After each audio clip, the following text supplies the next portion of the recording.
My name's Dr. Stuart Joy. I am a course leader here at Southampton Solent University for film and television.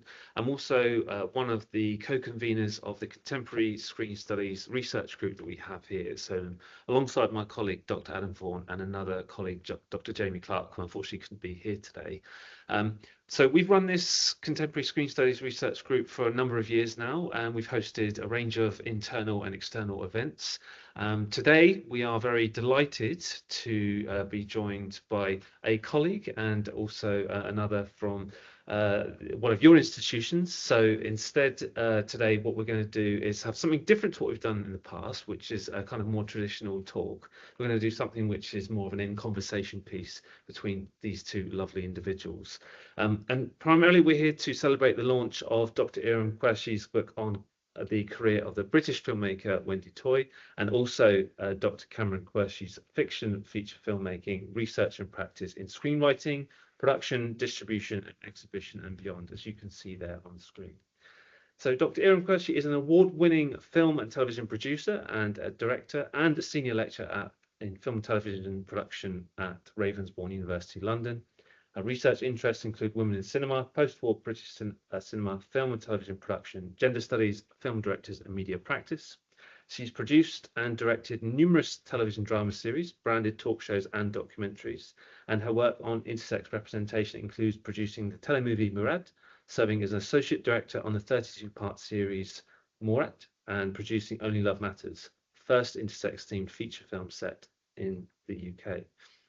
Alongside Dr. Kamran Qureshi, she co-created the world's first research database of intersex-related art forms. Dr. Kamran Qureshi is an award-winning film and television director, producer, and a senior fellow of the Higher Education Academy UK. Kamran teaches film and television production at Solent University and conducts extensive research on creative practice, women and intersex representation in Australian, American, and South Asian films and television. So it's with great delight that I get to hand you over now to these two wonderful scholars who are going to talk to you today about their most recent publications. So over to you. Thank you. Yep, you can start. Yep. Okay. Hi, everyone, and thank you so much for joining us today. Everyone from Ravensbourne and everyone from Solent. I'm really excited to be here and very thankful to the Contemporary Screen Studies group, as well as Stuart, Jamie, and Adam for inviting me here. This book, Wendy Toye, it was just released on the 20th of January, and it is basically a fruit of my 10 years research. I've been working in film and TV for past 25 years, since year 2000, and me and Kamran, we've been working together. I did my PhD from Brunel University 2020. That's when I started my research on Wendy Toye. In fact, before that, and it was after, sorry, just go to the next slide. Okay, so what we're going to do today is we will be talking about mainly, basically my research started with women in film and TV, and then I focused on one director, which is Wendy Toye. I want to talk about how Wendy Toye made her space in the mainstream British cinema, which is all this book is about, and became a successful film director. So over to Kamran. And I will be covering mainly creative practice research using fiction filmmaking. And I'm also going to discuss openly accessible data and use of some of my data-driven research studies to benefit in multidisciplinary research. I'll talk about the idea of multi-research output, especially filmmakers, researchers, and for other media professionals, also people who are working in academia as well. Right, so women in film. I mean, it was really an interesting journey when I started it back in 2014-15, and it was I was really interested in exploring the work of women and how it has evolved over a period of time. What perspectives these women brought into their work, and how they contributed in British cinema and TV, and how did they reflect society in their work. So though I think every human is unique and you cannot generalize however, women's work is something that has not been explored as much. So hence, when I started working on my PhD proposal, I looked at the literature and media and found that the work of women, especially in British cinema history, was very much neglected until 1980s, when the feminist film historians started exploring women's work. So this work was still very limited. And I found a long list of women, especially in Britain, who did brilliant work in their careers, but are still waiting to be explored. So I choose one of the only two British women directors who worked during 1950s cinema, and I found that there were hardly any books written about the work of any individual women film directors overall in British cinema. So though one would think that, we are a progressive society and we may find equal amount of readings on both men and women, but unfortunately that was not the case. So Toye was declared as one of the most prolific British women directors in 2018 by British Film Institute, and was lost in the dust of time since she left the she left the film industry in 1960s. So she sustained an 11 years career in film industry, which a very few women in the whole century could probably have. And the only other was her colleague Muriel working at the same time. But she had her husband already as the producer. So you can understand, a woman with someone who can give her support in directing films, and a woman who had no one in her family in the cinema or in TV or in any media organizations to support her. So this was more interesting case to me. So after I completed my thesis and passed my PhD, so I was asked by one of the advisory board members of Manchester University Press to submit a proposal for the book as part of their renowned book series, British Filmmakers. This series has already got 26 books about filmmakers, and they are all male filmmakers. So there was no book at all in the whole series about a woman filmmaker. So they instantly accepted my proposal and they asked me to start writing the book. I conducted more research after my PhD as well. I kept on doing some research and I had to, include more stuff into it. And this has now become the first book of the series, which is about the career and work of an individual British filmmaker. And Manchester University Press described it as a groundbreaking study, basically. If you look at the books about women filmmakers, you will find hardly a couple of books about any British women directors. So as I said, she was one of the most prolific filmmakers, versatile and pioneering director as well, in fact, because before Wendy Toye, there was only a couple of women directors who've directed fiction feature films. Most of them were only confined or restricted to direct children's films, small, the short films, or sort of the educational films or instructional films or the propaganda films during the war. So Wendy Toye is unique in that sense as well.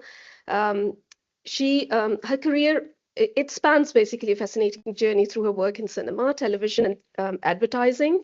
The book highlights her technical innovation, her storytelling, mastery of visual storytelling, her choreographic brilliance. And from her landmark short film, which was the first film she ever directed, The Stranger Left No Card, to her contributions to musicals, comedy, fantasy films, and television productions. This book has got, it shows that Toye consistently broke boundaries in the male-dominated industry.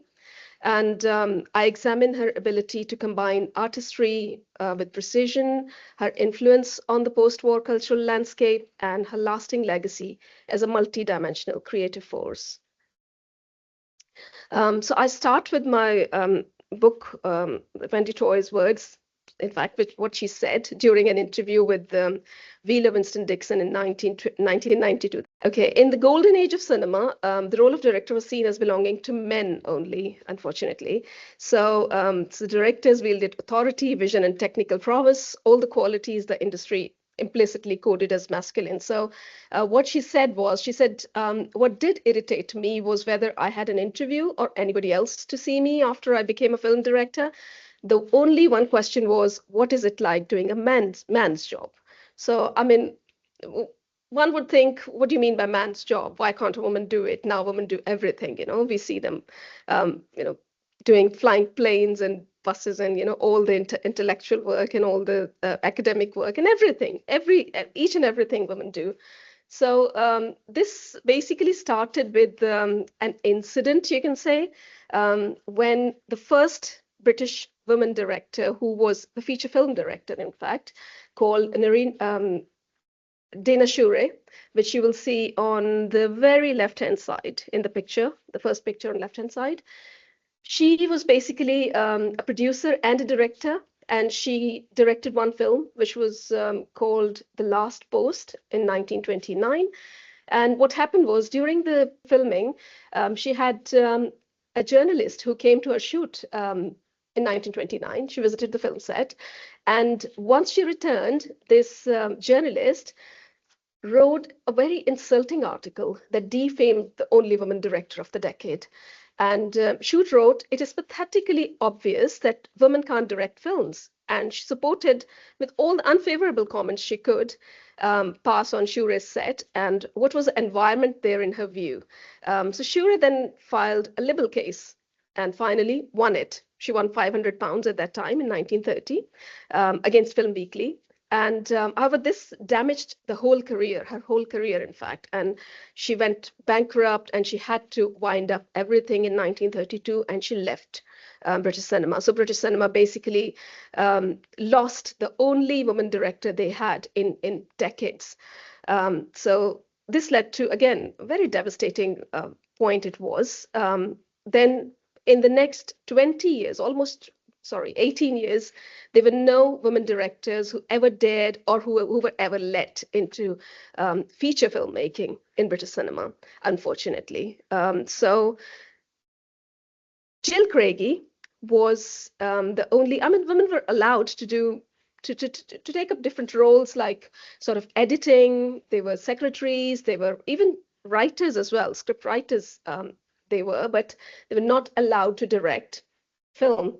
So in 1946 or 47, Jill Craigie, who won a Best Documentary Award, she tried to direct a film, although she was refused by some famous producers as well.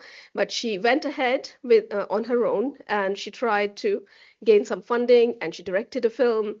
And then she had a lot of issues when she went on to distribute the film as well. So she for 2 or 3 years, she had a lot of hard time in doing that. But in 1949, finally, she had her film distributed, basically, which was about sort of a political topic, because Jill Craigie, who later married a Labour MP as well.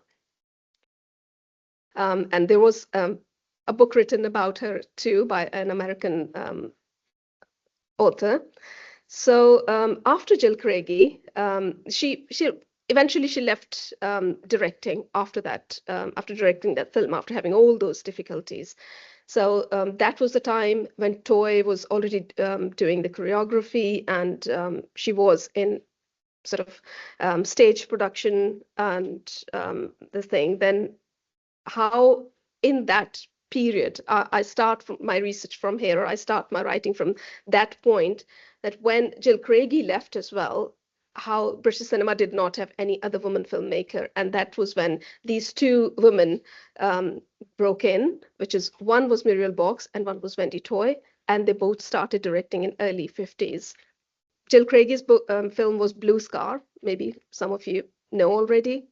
And Muriel Box, which I already told you about, had her husband called Sidney Box, a very famous producer who Gainsborough as well, and he was responsible for making quite a lot of educational instructional films during the war, and after that too, and later on he directed and produced films too.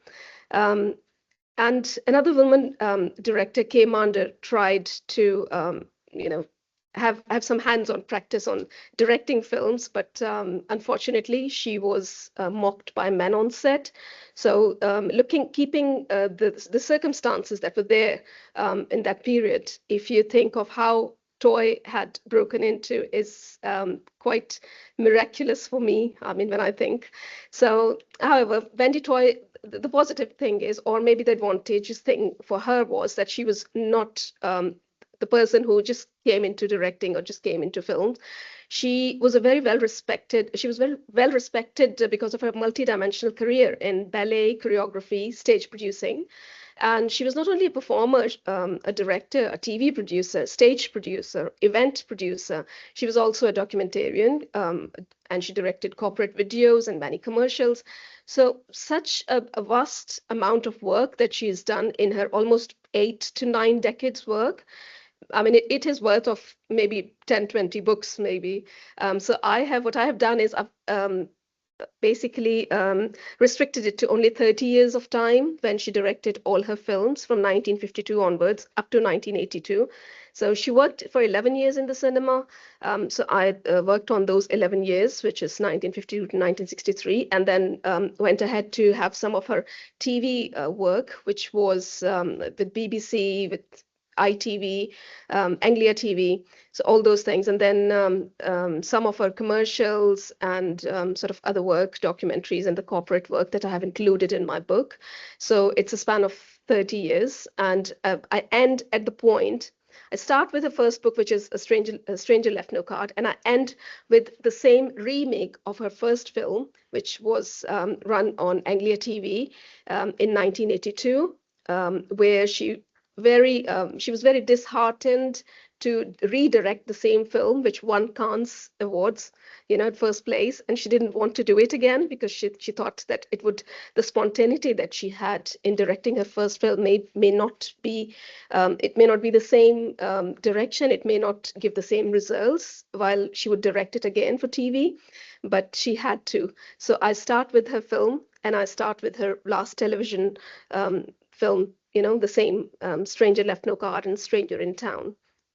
So this book not only examines Toye's films, in which she created, but also the context as well. I mean, I do look at the text of the films, and I do look at the context as well. I think that when you're looking at directors' work, you can't just, analyze their work by looking at what is in the film. You need to look at, especially with women, you need to look at the context as well.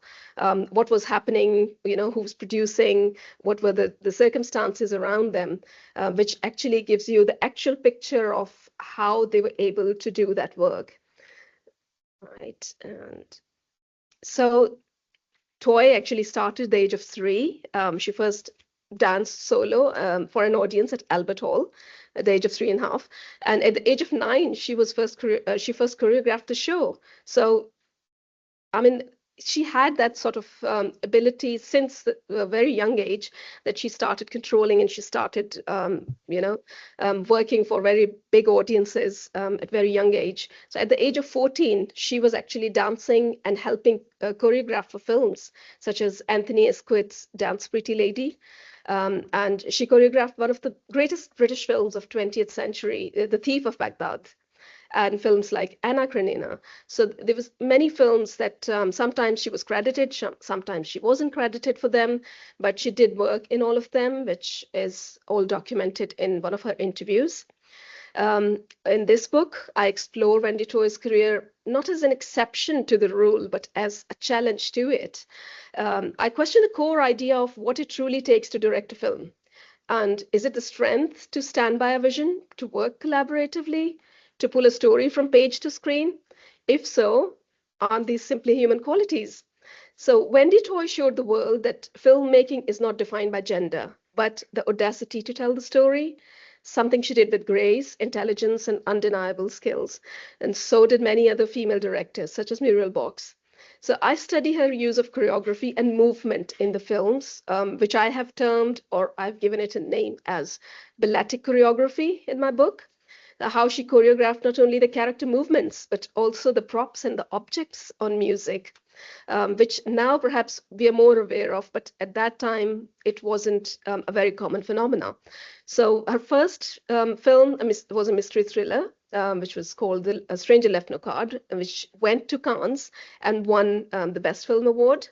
You can see the poster on the very top side. Stranger Left No Card. So while her film was called a masterpiece by great French director Jean Cocteau, this was her first film when, according to her, she knew nothing about film direction.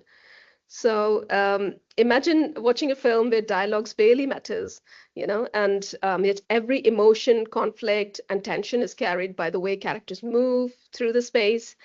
So her work in mystery, thriller, and crime genres was unique. So Toye, she established the character's eccentricity, choreographed his walk on music without much resources. She only had a budget of only £3,000 at that time. And they were only paid herself and the crew. They were only hardly paid expenses and the food. And this short film was broadcasted on TV in US repeatedly, years after years, for a long time, and even adapted again in 1982 for TV. So this was basically a producer called George Arthur, who was a British American. And he, when he made this film, he left a copy in the UK. And before, in fact, he produced this film, he had worked with Toye, where she actually produced, choreographed a show for him. In fact, he was arranging shows for armies during the World War II, so she worked with him. In that way, he had a good communication and good friendship with her. And he came to her before with the film script, and he asked, "Who do you think I should get for this film?" And she suggested him all the list of people who I think you should go and get for the music and the actors, etc., everything. And she said, "Go to David Lean for this one to direct." So he went on to all the people, he got everyone, and when he came back, he just kept the script in her lap, and he said, "I've got everyone that you said, not David Lean. I want you to direct it." And that's how she basically got her first chance in the British cinema to direct. And she was a bit sort of, confused. Why is he asking me to direct? Because I've never done that work. So she called a few people who were sort of male producers, in fact, I would say, at that time. And she asked them, "Should I do it? Should I not?" So 2 or 3 of them, who were sort of good friends as well, they encouraged her to do it. And that's how she took the responsibility, and she went on and she directed this film. And even after that film was directed, she wasn't given a chance straight away to, in the cinema or anything. This film stayed in the library of Alexander Korda in London Films, which was obviously, who was a very lavish producer and British-Hungarian producer, who directed The Thief of Baghdad as well, and many other films. So one day when he was having some guests, he asked his librarian to provide him something good to show to his clients. And that is when this film actually had its luck. So when he played this film in front of his guests, he was just struck, and he asked to meet Wendy Toye instantly. And then he sent this film to Cannes, where it won the Best Film Award. And after that, as soon as the film won the award, what he did was he put Wendy Toye and the main actor, Alan Badel, under his company's contract, or under his studio's contract, for 7 years. And that was the main thing that you would think, how did it happen? Because never ever before was any woman, in fact, she was the first woman in the British cinema to have a studio contract for such a long time, 7 years. Because having a studio contract means you have to produce films under that contract, the feature films, not only the short films, mainly the feature films for the studio. So that was, this was really interesting. But the story doesn't end here. I mean, it goes on, and how she got different producers for her different films, and what sort of control they had on the scripts, on sort of, what goes ahead, what doesn't, is more interesting when you read the book. I mean, it gives you all the context of, each and every film, and how her contract actually moved on. When Korda died in 1955 and 56, her contract moved on to Rank Organization.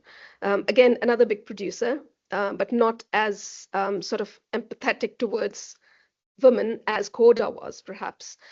So there she had a lot of setbacks, not only with producing the films, but also in distribution as well. So Wendy Toye and Muriel both are basically called to have, setbacks in breakfast, in lunch, and in dinner. That's what people say. So anyway, so having her on contract with Korda led her to then direct the sort of feature films, which she did. And she also carried on her work in theater as well. That was a good thing, because in her contract, she made sure that she could simultaneously work for the theater, which was her first love. So she was renowned for her comedy films. And I believe, what I say in my book as well, that because she directed the popular genres, which was comedy, which was fantasies, and these type of films, she is not much considered to be, talked about or written about. So as Professor Geoff King claims that comedy is one of the most popular formats in cinema and has provided a reliable source of income for cinemas around the world, but is often subject to critical neglect.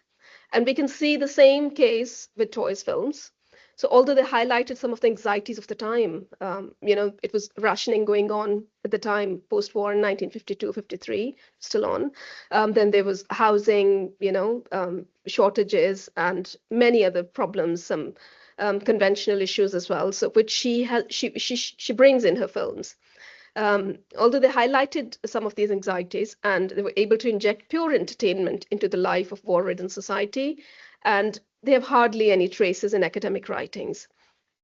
In total, she directed 5 films, 5 features, and 4 shorts, but they were all 9 films theatrically released.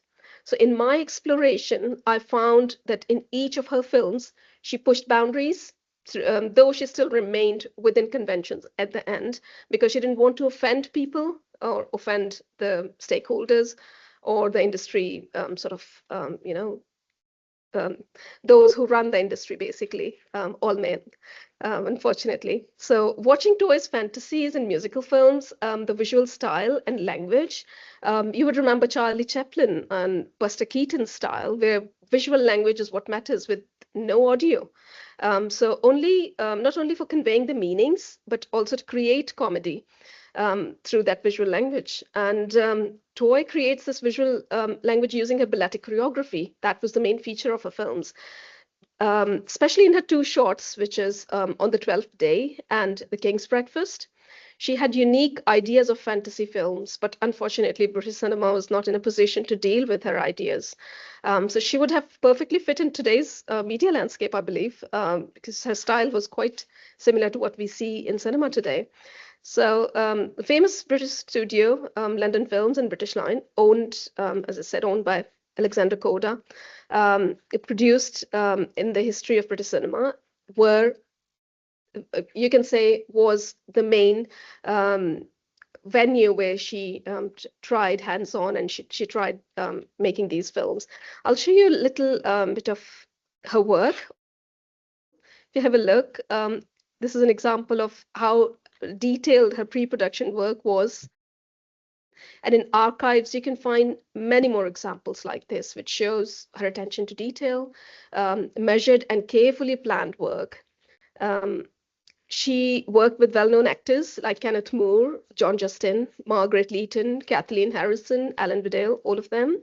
And I discussed the typical Britishness that Toye brings in her films purposely, using such locations, language, values, and mannerisms. She changed the script of The Stranger Left No Card altogether, because it was written by an American writer, and it had all the American slang language in it. And she changed everything, she just scruffed the neck of the script and changed it.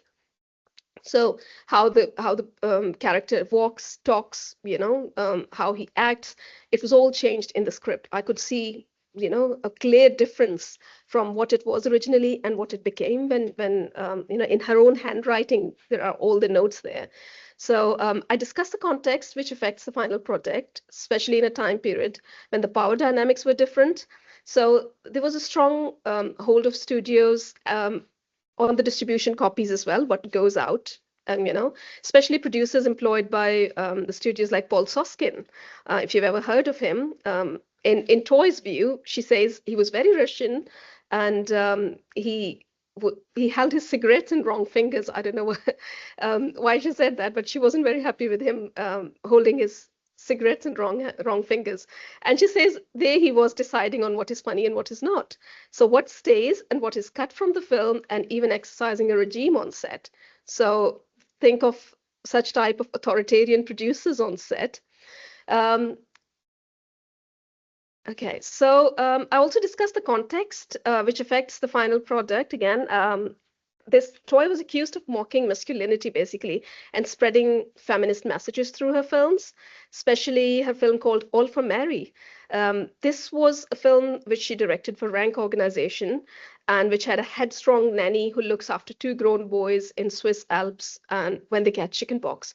So when I looked at all the newspaper clippings, the reviews, the critics' reviews, all of them, none of them was actually in favor of what the director brought in the film. In fact, they were all against, this woman directors, her, and in fact, Muriel Box as well, because Muriel Box was very feminist, and she had all her subjects as feminist subjects, and even one of her films with all the women crew. But Wendy Toye, she was not an apparent feminist. She never claimed that she was a feminist, but still she was accused of conveying feminist messages, and she was considered a feminist because the subjects were like that. I saw Sally Porter's interview at one time, and when she says that her films are considered feminist because she's a woman, and she says when the films directed by men have got the same subjects like Mike Leigh, they are not accused of ever making feminist films. So why the films that women make are called feminist? So these sort of things I bring in there. So it was very much criticized, and because of the role reversal subjects, then she also directed a film called Raising a Riot, which was about a naval officer looking after his 3 kids for a few months while his wife had gone away to Canada to see a sick mother. And audience loved it. And it was about Irish Times claimed that it was the 8th highest grossing film of 1955, but criticized again because the man had to do all the housework, and then he, shows that it's very difficult for him to do, and it is just a woman's work, and I can't do it, those sort of things. So 2 of her films were shot in sea, and she invented a trolley to fix the camera for stabilization. So this is again innovation and technical sort of expertise, which she gained through her work in not only cinema, but also in sort of theater and choreography and dance. And she used to go to BBC as well with her dance group when BBC started, basically at the time when it was in Alexandra Palace. And we had Marconi and John Baird Logie, who were actually at the same time working on these television. So since then she started working for BBC. So she had seen quite a lot of things technically as well. So perhaps it was just at the back of mind that she gained all that expertise through only looking at it. So Muriel Box mentions in her the films that Toye directed on sea. One was called We Joined the Navy, which was in 1962, and one was called True as a Turtle. So We Joined the Navy, which was her last feature film, basically. It was funded by Americans, and it had American actors as well, like Lloyd Nolan and Joanne O'Brien at that time, when Muriel Box wanted to direct something for America or Hollywood. And she writes in her biography, which is called Odd Woman Out, she says that when I spoke to my agent about this wish, I wanted to do something for Hollywood. And they said, sorry, it's not possible, because Hollywood producers, when I ever asked them to hire a woman director, they just turn their backs and they walk to the nearby window and they stare out of it to avoid the topic. So both Toye and Box had their films declined West End premieres. While Box was renowned for her feminist topics, Toye wasn't. I mean, she claimed not to be a non-feminist. So her openness to innovation and modern techniques allowed her to continually evolve and position her as a true all-rounder in British cinema. So I bring that sort of all-rounder as an all-rounder topic, how she not only directed, she helped actors as well. She was very empathetic, and she was very, in fact, towards crew, towards actors, everyone. And how, as a woman, she actually led the crew in units. So that was important thing that I bring in my book. And she even went to Turkey to direct a play with both feet broken. So you can see the passion for the work, because she loved it, and she loved doing anything and everything that was offered to her, which was related to film, TV, and media, and stage especially. And she never gave up on it, you know. She was awarded an honorary doctorate degree by the City University, London, and appointed as the Commander of British Empire, CB, in 1992 for her services towards arts. So it's a very interesting story, and I believe anyone reading this would enjoy it, especially when I talk about her specific visual style, which is different. Yeah. So I'll hand it over to Kamran now. Thank you. That was Wendy Toye. And now I'm going to speak about my book, which is Fiction Feature Filmmaking. The book was published by a leading global academic publisher, Springer Nature's Palgrave Macmillan. Through this book, I documented the process of research and professional practice of making a feature film, from screenwriting to the production, post-production, sales and distribution, marketing, and advertising, film certification, exhibition of the film, and introduce a framework called Fix Search, which I'll explain later. The research project started in 2016 when I was developing a feature film called Catherine. I suggested an intersex character, a London-based fashion designer called Patrick. I did a bit of research. There were no intersex-themed British feature film or a feature film with lead intersex characters available at that time. I then decided to pause Catherine and started this new film, which is intersex-themed film called Only Love Matters. However, I was curious to know why an important subject was ignored in British cinema, and what are the challenges inherent in making fiction feature film with a lead intersex character in the UK. Also, how have intersex people and the issues that they encountered been portrayed in English language films? After some consideration and discussion, I decided to do a creative critical research, first-hand experience of making the pioneering film on the subject, which will provide me deeper insight, help me generate new knowledge, and I will be able to document everything. So my research explored that there were very few fiction films made as part of a PhD. So this is in itself was going to be rare experience.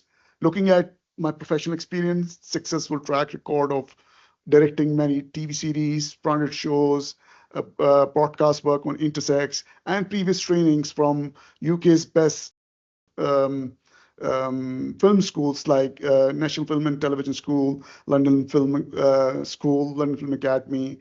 University of East Anglia offered a professional practice research PhD, trusting that I will be able to make a commercial fiction feature film and contribute scholarly. That is how this journey began. So I started the study with some existing English language feature films on intersex. Initially, I contacted BFI, British Film Institute, BBFC, British Board of Film Classification. They were not aware of any example in their database. So I then started to create the first ever substantial database of the current intersex narratives and screen work, including fiction films, documentaries, talk shows, novels, research studies, books, articles, and other sources. So now we have over 140 intersex database film entries from 1932 till 2025. Currently, it has 70 fiction feature films in 12 languages, such as English, Chinese, Italian, Hindi, Urdu, Spanish, Japanese, French, Swedish. The BFI has also expressed their interest previously in having access to this database. Initially, I included the maximum amount of verified information in the database, which we made public using my own personal website, as you can see at screenshot. We then decided to make a separate modern database publicly available website, which is www.intersexdatabase.com, which is dedicated to this database only. The website is live for filmmakers, researchers, and everyone for free. In fact, some researchers and librarians have contacted us to include new entries in the database. The collection of several territories data in my database was helpful in exploring how many films and TV projects have been made on the subject in different languages, but also it indicated us exploring new territories and to write about specific region. It was a time when the Transgender Act was recently passed in Pakistan 2018, and I found multiple entries in my database from University of Oxford, University of Houston, and other credible international news sources such as CNN, BBC, The Guardian, Reuters, Al Jazeera, talking about this act, and there was no research available about this. So I wrote a research study which was published in the Palgrave Macmillan's book, Interdisciplinary and Global Perspective on Intersex, edited by Megan Walker. Then there was many American TV series entries in my database who have used intersex characters. I then wrote a research about intersex characters in American TV dramas and presented in the Birkbeck College, University of London. The data suggested that there was no research done about Indian intersex films that could show a reflection of Indian society on intersex citizens. I wrote and presented new research and presented in the Southwest Conference at the Trinity University, US. So this research has published, the Indian paper has published in an open access American journal called Jump Cut. I wrote another research in progress paper focusing on Australian film and television and presented it in the Intersex Mapping International Conference at the Dublin University, Ireland. The database not only broadened my knowledge, but also positioned me as a prominent interdisciplinary creative practice researcher in film, television, and intersex representation. So I use all of this learning when I was creating Only Love Matters screenplay with a professional screenwriter named Yanis Alvarez. My previously directed films, Murad in 2003, had won Indus Telefilm Festival, and a 32-part series, Murad, on transgender and intersex characters, had 4 nominations in Lux Style Award 2005, which gave me the confidence in the subject. Only Love Matters story approach has been recognized with the Gold Award for Original Screenplay and the Best Feature at the Hollywood Gold Award. Funding was one of the big challenges and an important part of research to see who expressed interest in the subject. Most of the financial institutions refused, viewing the project as high risk and of a companies falling outside of their lending criteria. I quote one of the banks saying, "We finance well-established organizations looking to improve and expand a proven model. We don't fund startups, even if they could have high impact." So contacting many studios and established production companies or producers did not bring any positive response either. We then remortgaged our house in West London, where we live at the moment. We invested our saving and we applied quite a few bank loans. And the surprising thing was just 1 week before the filming date, we received a loan amount from a high street bank in our company's account without any notification. So Iram was checking randomly the bank account, and the big amount was there, which we applied, and we were so happy at that point. It was a big relief. That way, we were able to pay initial advances and production amounts, which we committed to our cast and crew. We both already knew the art of scaling up and down production as per budget. Other challenges were getting a known star name who should be able to attract A, film financiers and co-production companies, B, sales and distribution for cinema and major streaming platforms such as Netflix. C, most of all, the audiences who would want to know, is there a star name in the movie or a known director or producer? So despite contacting some names, we were unable to secure one. We decided to introduce new faces. All of them were trained actors. Some cast members had done some short films and television work, but this was their debut feature film as main lead characters.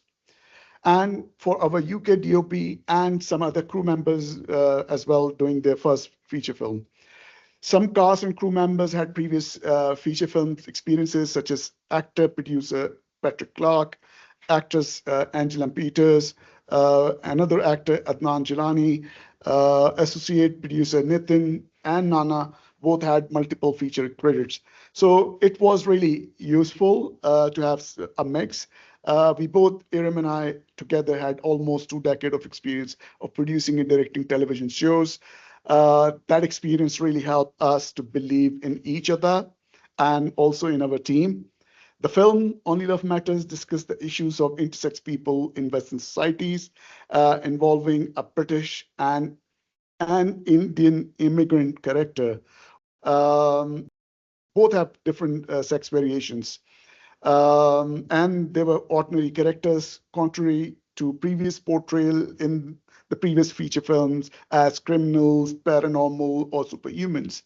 So we gained extensive experience in the British film production system while casting, audition, hiring, dealing with local authorities, getting licenses, permissions, budgeting, and overall production.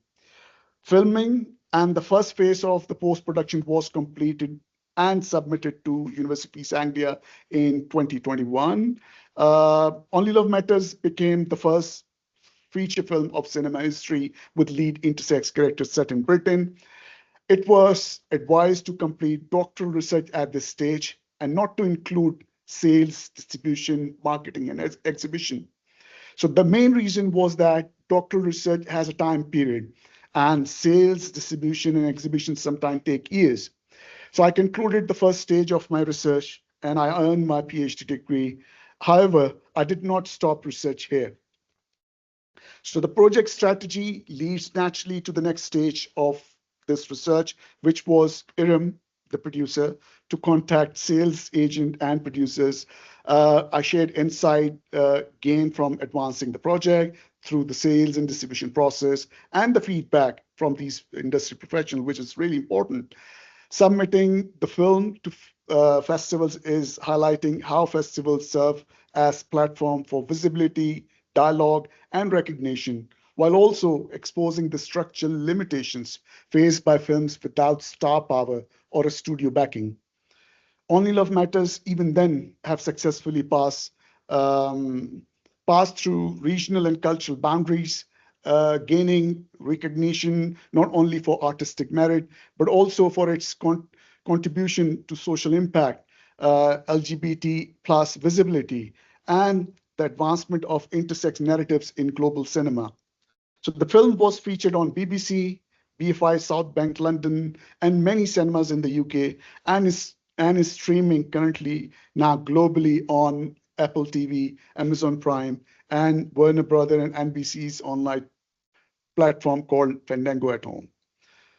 So when the film is publicly released, it is something that may create frustration at times for some people because of the low audience numbers. There are always certain elements involved, especially when you are working with niche subject. Hence, the marketing and advertising plays a key role here.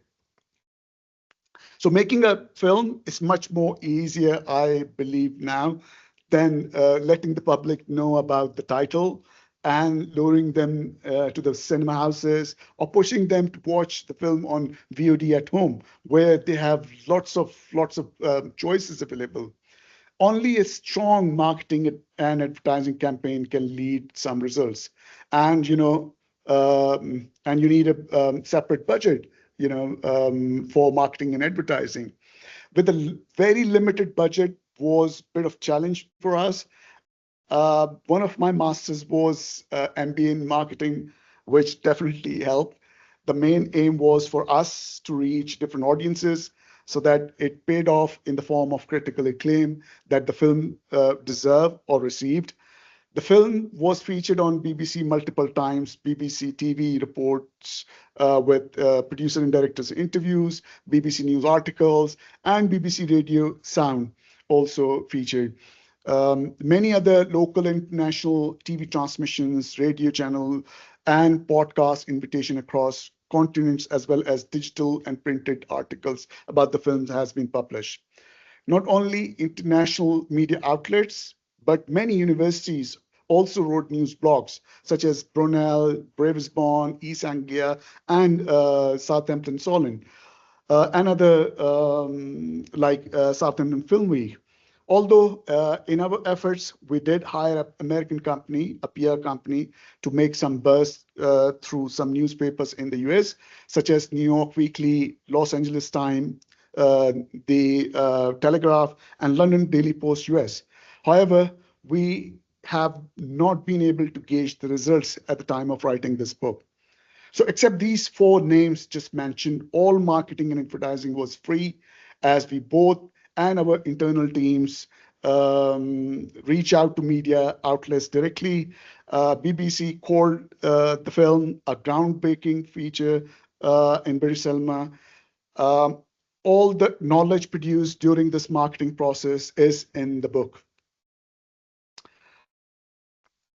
So the film dissemination practices are a crucial aspect of fiction feature film research, as they validate both creative and scholarly outcome.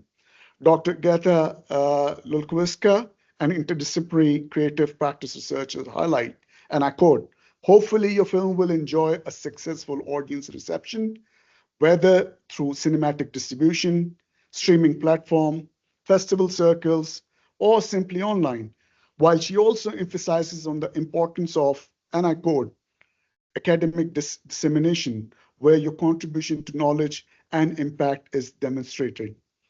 Research-led fiction film therefore occupy a unique position, subject to both academic and festival peer review.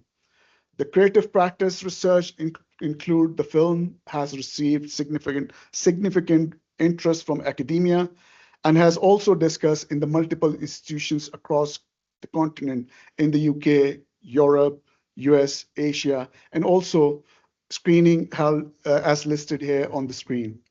And the UK Parliament also hosted a special event, including a screening and conversation.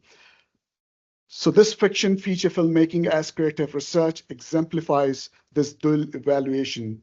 The project has achieved notable international recognitions, securing over 30 awards across multiple countries and continents in diverse categories such as Best Director, Producer, Actress, or Best Film, and recognition within the academia as well, including receiving Engagement Award from the University of East Anglia, finalist of Innovation and Impact Award again from University of East Anglia, third position from Brunel University London Alumni Award for producing this film, finalist in two categories in Southampton Solent University Star Award, Outstanding Commitment to Civic and Industry Engagement, and Outstanding Commitment to Equality, Inclusion, and Belonging. Now, the last two slides. This one is showing the whole process. So resulting from the research is a new framework that this book introduced called Fixed Search. I divide the whole research into 5 stages.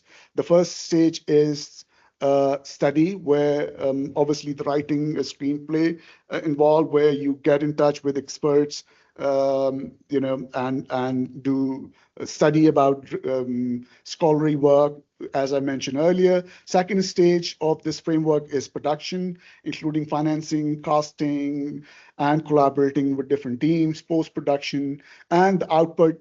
The output is the film itself, like the feature film we produce. And third stage is the process of sales and distribution, where you go through with the challenges of contacting right sales agent and or a distributor. And you also get in touch, get the industry feedback from them. Fourth stage is the completed film is sent to a festivals before the formal release. This is again an important stage where you get the feedback from peers, fellow filmmakers, juries, other professions such as sales agent who attend these events, and from festival audiences. And you can go back to the stage 2, which is production, and to make revision in your work according to the feedback and resubmit again to the festivals. So this fourth step can be tried directly or maybe revise form of your film. Okay, the original duration was 104 minutes of our film. And obviously, what happened that initially, first few months, the film was not being selected on any festival. Then we organized private screening with different industry professionals, get the feedback, implemented that feedback, and come up with a new draft, which was a 92-minute. And then that draft, after that draft submitted, we had excellent results, so many selections, nomination, and awards. So that's what the process is showing, that you can go back from 4 to 2 again. So the fifth and the final stage of Fixed Search is the public release, where the film is made available in cinemas and streaming platforms. The knowledge produced on each step of the whole cycle should be demonstrated in the shape of articles or books, which is the valuable resource for film and television producers and researchers to use it in future projects. The cycle will go on and create positive impact on the society and globally. And the last slide. So a fiction feature filmmaking as research has a potential to produce multiple high quality outputs across different industries and knowledge contexts. So the first major output was feature film, as you know. It was designed for cinema exhibition. Then it was released on digital platform, which was the second output. Third output was a thesis. Fourth output was this book, feature filmmaking. And then fifth output is the online database, which is live at the moment, intersectdatabase.com. And the sixth one is through this database, obviously the database will lead you to do more research studies, as I did in different territories, and you can submit those research articles and publish those research articles. So together, these creative critical outputs demonstrate a sustainable model in which creative work, filmmaking as empowerment, is not a single endpoint, but a platform for ongoing productions, dissemination, and knowledge creation. And possibilities for filmmakers and media researchers are endless. Thank you so much. Badel, thanks very much for the talk. It was really interesting. Just wanted to ask, how do you choose? Obviously, these are very important subjects to talk about. Very good. But how do you choose? How do you come up with ideas to? Is it something you think people be interested, or is something you are interested in? Or, because there's a lot of, kind of big, in this age and there, there's loads of books written, kind of how do you make sure that people get interested in it, stuff? Oh, you want to research. Thank you. Okay. If I may. Yeah, sure. Okay. We were having this debate, after the conclusion of this book, we were discussing that probably after writing this book, now, if I write the screenplay again, it will be a different story. It's not going to be the way it is right now. It's because I will keeping in mind that who the final audiences are, means for my film. You know, I'm just talking about film. Obviously, creative practice is, again, film is a part of the creative practice.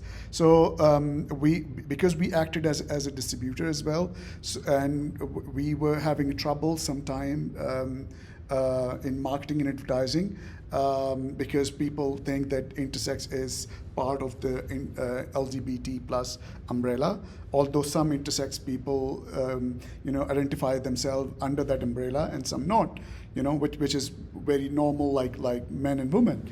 So, and most of these people think that, like I'm talking about these professions, sales and distributors, that this is for LGBT audiences, and this film is for LGBT audiences, and not for like a bigger part of the canvas. So what I'm saying is, we learned so much by writing this book and documenting everything, because it was a deliberate research. And every step we documented carefully, the way it should be. Currently discussed in the sector as well. I mean, creative practice research, and the thing is that working on niche subjects, especially during research and even during normal filmmaking as well, I think it's quite current, and in the same way, my one because women's contributions were not even acknowledged until feminist film historians started studying women's films and their work in 1980s. So this has now become quite current as well when we have started looking back, and because British cinema, I think British cinema's representation is not quite in full when we only talk about the films made by one gender. So we can only see the potential by looking at the whole body of work that we have by men, by women, all of them. So currently there are other books being written as well on other women directors, as I know, Muriel Box. We've got Professor Melanie Williams writing a book, the only other woman director of 1950s. So people are working on it. Film historians are really interested in it. In fact, BFI again asked me as well about when I write the book if I can let them know, because they wanted it for their library too. So it is, I think these are quite current debates. So I think. And fiction feature filmmaking as well is just probably, a very, very rare subject at the moment. It's just maybe 4, 5, 6 projects available worldwide in English language, which I try to document 2 or 3, including my own practice, creative practice research in this book, that there is so much potential, and we can collaborate with commercial organizations like film production companies and big studios, and we can do the creative practice part. Collaboration is obviously key, and it has very potential, to collaborate with the actual industry in a creative practice arena. Thank you. Oh, really? Yeah. Thanks so much for that. I wondered if you were to go so far as to recommend a particular sequence or a production that you think should be compulsory viewing for students, almost. What would that be, and why? I think her first film, which is The Stranger Left No Card, because it is all about how she portrays everything through movement, and which is obviously known as masterpiece as well. So I in fact showed that to my students as well last semester, and that is really good how we now see directors basically choreograph their actors acting, and as I mentioned, props and objects, things as well. So I think that is very good sort of resource for the students. But in fact, some of her films, from production design wise, also really good, which is like King's Breakfast and On the 12th Day, where again I talk about, because it's on the 12th day of Christmas, which is based on sort of a poem, and the expressions, and again the feminist messages that we have there, and the strong female character and her decisions. So I analyze all of this, and all of this is through the expressions, because they don't say a dialogue, they don't say a word. It's just only the poem going at the back. Everything is through movement, through expressions, through gestures. So I think that is another one. Her short films are basically more of interesting work for students if you want to show them. But otherwise, with the role reversal topics, Raising a Right is really good. I would suggest that. The shorts are great, especially for the students as well, Yeah.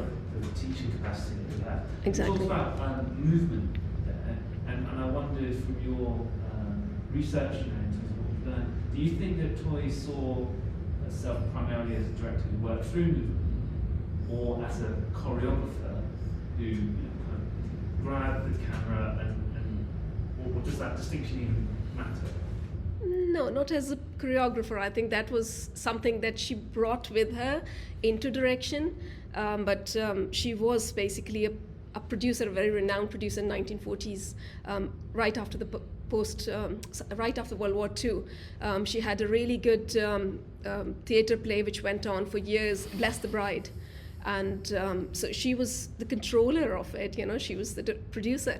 So she brought in those qualities, but choreography is something that actually came or supplemented her work. So I would say, yeah, choreography was a part of it. But because I also argue that some of the scholars have basically pigeonholed her, saying that she was using ballet because women used to do ballet, or women dancers or choreographers. So I don't want to pigeonhole her because of that thing. She was a director, and director has no gender. So I would say choreography was supplementary, but used very well. Thank you. No worries, thank you. Next. Are you going to explore more of these, or kind of like go after new directions as well? Elsie. Okay, I have actually, we're working on another project which is called Elsie. The lady. My Good Lady. My Good Lady, Elsie Ingalls War. It's about the yeah. peer drama, World War I. Elsie is a founder of Scottish Women Hospital, who taken over 1,500 British women to war front when the War Office said that, lady, go home and sit still. When she was 11, she was traveling to UK from India. She was born in India from Scottish parents. One of the medical doctor asked her that, what you want to be? And she said, a doctor. And he laughed and he said that, women can't be a doctor. So these are, women's are our main topic, and mothers, because in Only Love Matters also we introduce another mother, and we have been working on mothers topic and generally on women for last 25-30 years. And obviously all the future projects will be again about mothers, empowering mother and highlighting women's issues. Thank you. Yep. Hand over to Stuart. All right, well, unless there are Questions or comments, we will wrap up there for today. And then I just want to quickly check in with you to make sure that's not a hand or a question. No, that's absolutely fine. We are very grateful to both Iram and Kamran for their time today, for their wonderful presentations. We're also very grateful for your attendance to these events as well. They only work if you join them. So thank you for coming along to them. Thank you. Keep an eye out on your email inboxes for more of these sorts of events coming up over the remainder of the semester this year. Thank you once again to Iram and Thank you. Kamran. And, Thank you. Thank you for coming along today. Thank you. Thank you. Thank you. Bye-bye. Thank you. Take care, everyone. Bye-bye. Thank you. Bye.